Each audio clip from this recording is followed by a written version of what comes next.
Hi, Robert Varden here for SeamMaster Industries. Today we're here to talk to you about the Kool Glide seaming system. Some of you may know this tool and the tool that sits on top of the carpet and doesn't go underneath the carpet like your conventional hot iron. Another unique thing about this particular tool is there's no heating element, so the tool never gets hot. There's no issue of burning yourself, your customer, or your carpet with the tool. Some confuse the tool as using microwave technology when in fact it actually uses RF wave, radio frequency wave. That wave is actually designed to work with a coating that is on your tape, and that is actually what melts the adhesive to bond your carpet together. The tool itself has 3 separate heat settings. Low, which is designed for that warm room where the installer is unfortunately still seaming directly on top of the cushion. That cushion's a good thermal insulator, so it holds heat in real well.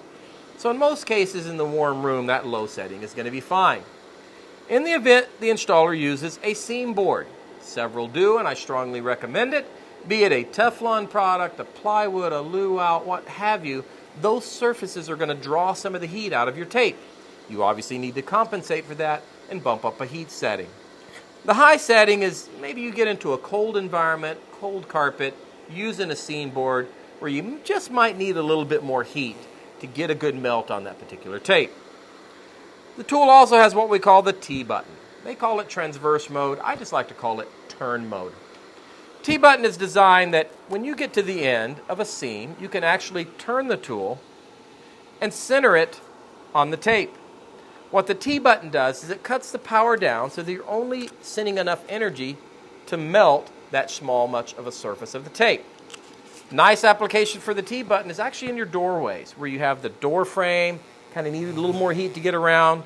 Start out in T, go across, and end in T. That overlap will give you a nice melt on the edges of that door frame. The other big button on here we call the activation button. That's this big green button right here.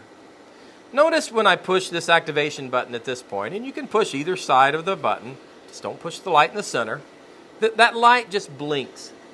That blinking is just basically telling me that there is no tape underneath the tool. The tool is specifically designed to seek the tape before it will actually activate and start melting the tape. Speaking of the tapes, most of you will recognize the Kool Glide tape as looking at a tape like this. We, however, did make some nice improvements to the Kool Glide this year. The standard, or what we call the premium tape, is a 4.5-inch wide tape that has beads in the center as well as on the edge. It's got a nice wide webbing on it.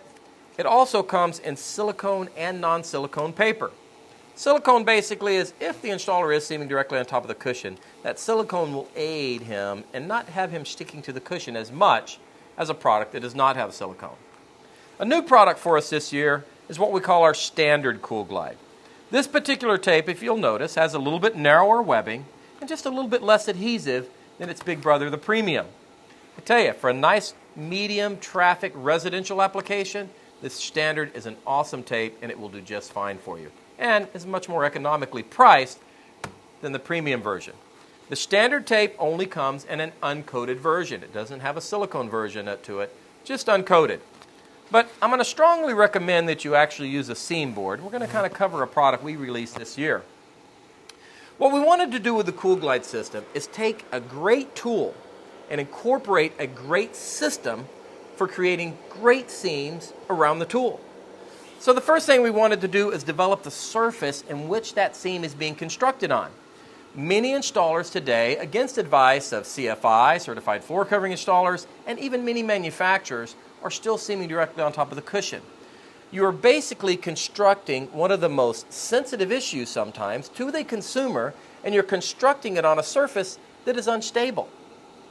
Working on a hard surface, be it a Teflon surface, a wood surface, whatever you prefer or you find that works for you, that hard surface will enable you to make a better seam, better adhesive penetration than what you're going to make on top of that cushion.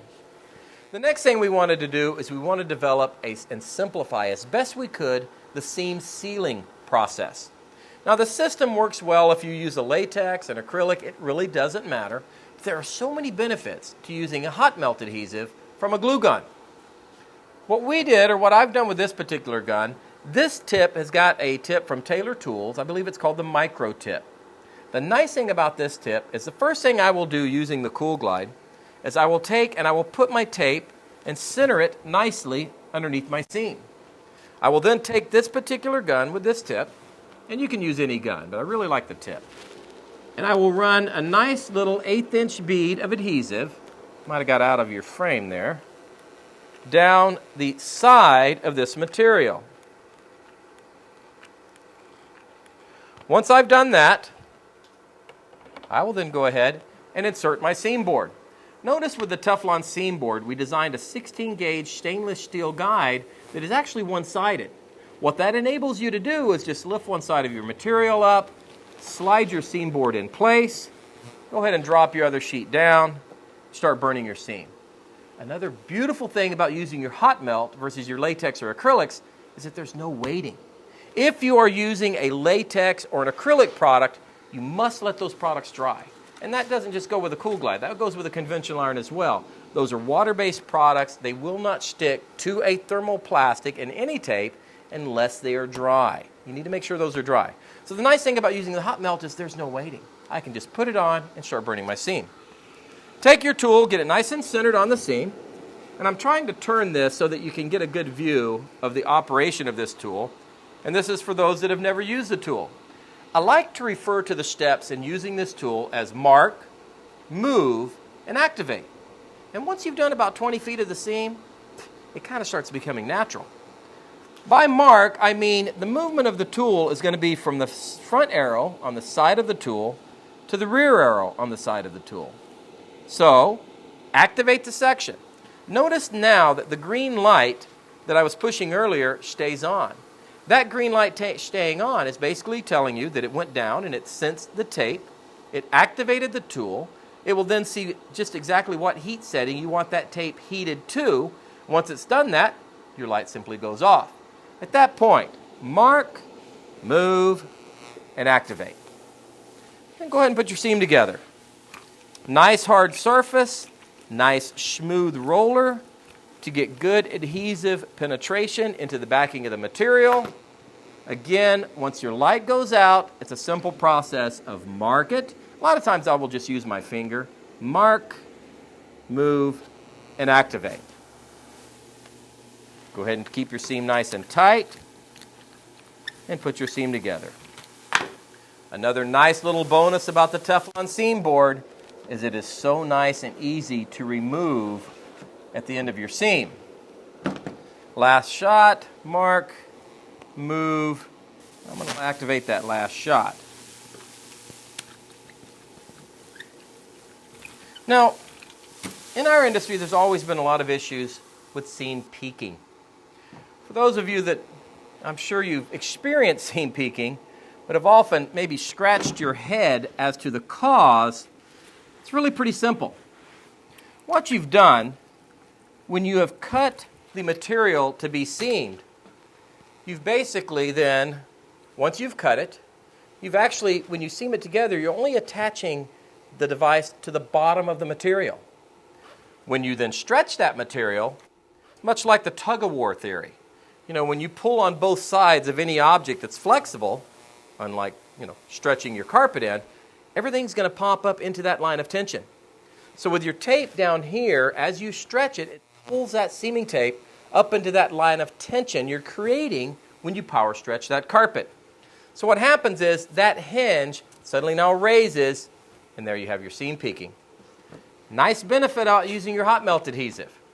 Your hot melt adhesive, by applying that bead, activating it with the tool, you actually will weld that edge, that cut edge, back together again. So instead of getting a seam that does this, you will actually get a seam that will do this. And it will lock that edge back together, and it can virtually eliminate your seam peaking.